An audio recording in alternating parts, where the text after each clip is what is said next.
retour à Saint-Pons, donc ici nous sommes toujours en direct avec tous nos invités. Je propose maintenant de passer la parole à Monsieur de Cavel, qui est donc directeur d'un EHPAD dans le Tarn, plus précisément l'EHPAD de Dourgne.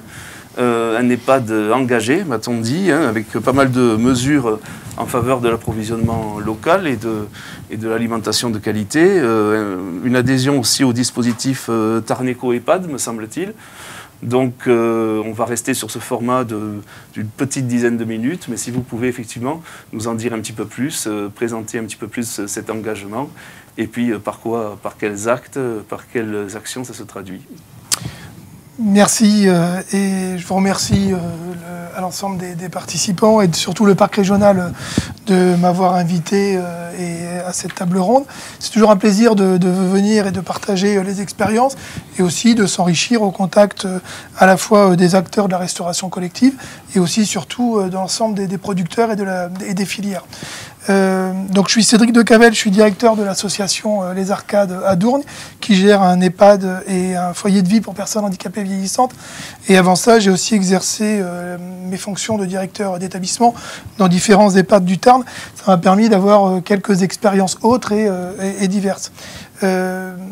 Au titre de mes fonctions actuelles et passées, j'ai œuvré effectivement pour la construction d'une charte avec le département du Tarn. C'était donc une charte sur tout ce qui était l'éco-responsabilité des établissements vis-à-vis on va dire de l'écologie dans son ensemble. Donc dans cette charte, après, il y avait plusieurs conventions, des conventions que les établissements étaient libres de signer. Il y en avait 3, c'était l'utilisation de l'occitan dans les établissements, c'était ensuite la réduction des déchets et pour finir l'approvisionnement local. Si vous le voulez bien, donc en lien avec la loi Egalim, moi je vais intervenir sur deux aspects donc des expériences qu'on a pu avoir. C'est le premier aspect, donc c'est la réduction des déchets dans les établissements médico-sociaux. Quelles sont les actions qui peuvent être expérimentées et engagées.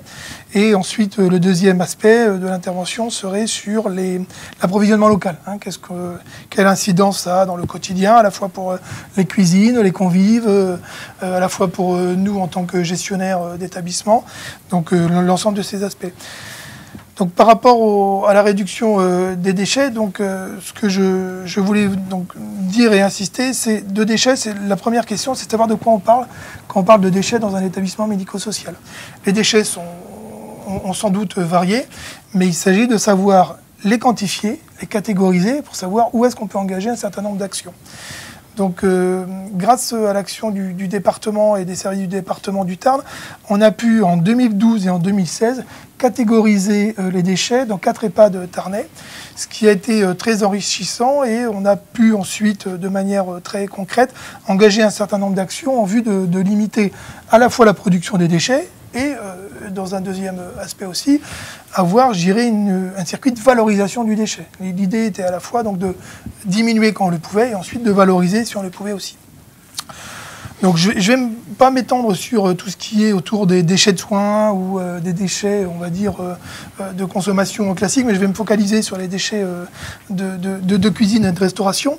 Donc on s'est rendu compte, si vous voulez, dans cette caractérisation, que les déchets produits par la cuisine et par les salles à manger représentaient entre 70 et 80% de déchets dits fermentescibles. C'est quand même intéressant pour nous, ça veut dire que les déchets qu'on est susceptible d'envoyer à la poubelle peuvent trouver une valorisation autre, qui est soit à travers le compost par exemple, soit destinée à de l'alimentation animale, pourquoi pas. Donc ça fait partie effectivement des actes qui ont été explorés. Donc par exemple sur la production de déchets organiques, donc certains collègues et moi aussi, on a mis en place des poulaillers. C'est-à-dire on a créé des poulaillers dans les établissements. Les retours de cuisine, alors notamment tout ce qui est épluchage, étaient amenés ensuite au poulailler par des résidents des fois qui avaient la responsabilité de s'occuper de nourrir les poules. Les œufs étaient aussi utilisés, donc je dirais il y avait plein de vertus autour de la réduction du déchet.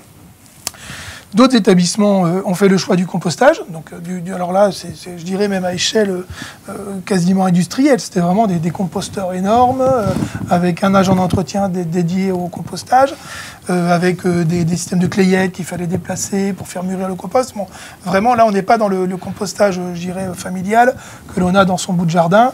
On était dans quelque chose de vraiment très poussé dans le procédé. Après, ça n'empêchait que, moi, à titre personnel, pour mon établissement, on avait un petit composteur de jardin et de temps en temps, on mettait aussi quelques peluches et de l'épluchage ou des résidus, je dirais, de tonte et de taille. Donc ça, c'était par rapport à la production de déchets organiques.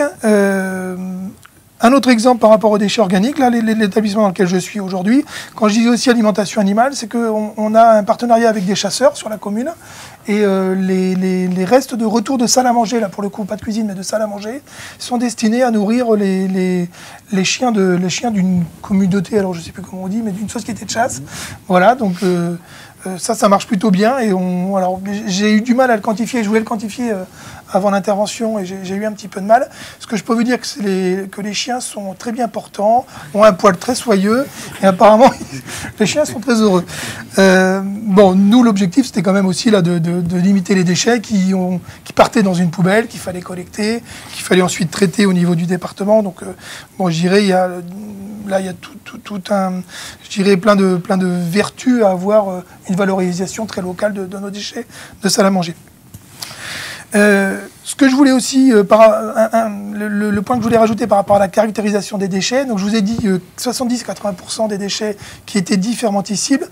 Il y a aussi quand même une part importante de déchets qui ne sont pas là du tout valorisables, qui sont tout ce qui est emballage plastique. Et là-dessus, on avait un gros problème par rapport aux emballages plastiques. Donc quelques pistes à explorer. Donc déjà, c'était une discussion à avoir avec les fournisseurs pour limiter le nombre d'emballages, voire de suremballage plastique. Donc je sais que c'est le cas notamment d'une société dans l'Aveyron qui livre de la viande et avec lesquelles on peut éviter donc les suremballages et demander des livraisons en cagettes plastiques réutilisables. C'est-à-dire à chaque livraison, la viande est livrée alors sous vide, hein, mais dans des cagettes qui à chaque fois sont récupérées. Autre exemple, nous on travaille donc là sur Dourgne avec un producteur de lait cru. Donc le lait cru vient d'une ferme juste à côté. Alors dans son process de production, la livraison se faisait avec des berlingots de 1 litre plastique, thermosoudés. Donc chaque litre consommé était un berlingot de plastique.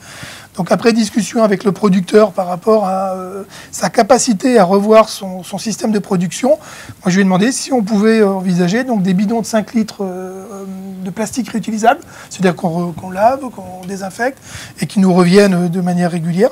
Pour lui, de son côté, ça allait. Donc, effectivement, on a mis en place depuis, je dirais, 1 an et demi, 2 ans, ce nouveau système. Donc, vous voyez que ça paraît, c'est des petites actions, mais on peut, en prenant le taureau par les cornes, agir de manière très concrète et efficace.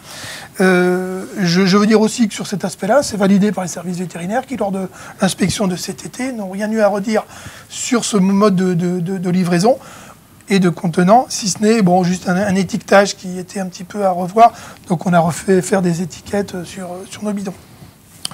Donc on peut, je le redis, agir en ce qui concerne donc les déchets. Donc j'en ai fini avec ma première partie de présentation qui était sur les déchets. En ce qui concerne donc l'approvisionnement local, donc là, alors plusieurs expériences. L'idée, alors ça fait très longtemps que les établissements nous sommes sensibilisés sur faire vivre nos territoires, avoir une démarche, je dirais, responsable en tant qu'acheteur et gestionnaire, et d'avoir des modèles plus soutenables pour nous-mêmes et pour les générations à venir. Donc nous, ça fait, je dirais, quand je dis nous, c'est l'ensemble des directeurs et directrices d'établissements. Donc on s'est tourné vers des circuits locaux et courts. Et la convention signée avec le département n'a fait, je dirais, qu'accélérer et élargir beaucoup plus aux établissements qui n'avaient pas saisi des opportunités ou s'interrogeaient. Ou vraiment, ça a été incitatif pour un certain nombre. Donc concrètement, aujourd'hui, moi avant de venir, j'ai regardé un petit peu comment ça marchait par rapport à notre établissement. En termes de volume, ça représente à peu près en euros, on est dans autour de 50 000 euros de produits, on va dire, issus localement, hormis donc dans les 50 000 euros, hormis tout ce qui va être fruits, légumes et épicerie. Voilà, là, j'ai pas su tracer ce qui était d'origine, on va dire, locale. Quand on dit local, pour le Tarn, c'est 80 km. Voilà, dans la convention, le local, pour nous, c'est 80 km. Alors, quelques questions quand même par rapport à l'approvisionnement local, à chaque fois qu'on le met en place, sur est-ce qu'on travaille avec tel fournisseur, de quelle manière, c'est 3 choses. Je dirais, ça va être la livraison, c'est le prix, et ensuite, c'est, je dirais, au-delà de l'acte d'achat, c'est la confiance et l'engagement vis-à-vis d'un producteur. Moi, je ne plaide pas, et je crois que l'ensemble de mes collègues aussi, pour l'achat en un coup, en one-shot, un petit peu comme présentent les plateformes là, ou les sites que l'on a vus. J'ai rien contre, mais on est vraiment dans des relations plus durables et sur quelque chose qui s'installe dans le temps. C'est-à-dire ça devient nos fournisseurs réguliers avec lesquels on est en confiance et on a des habitudes de travail. Peut-être pour terminer...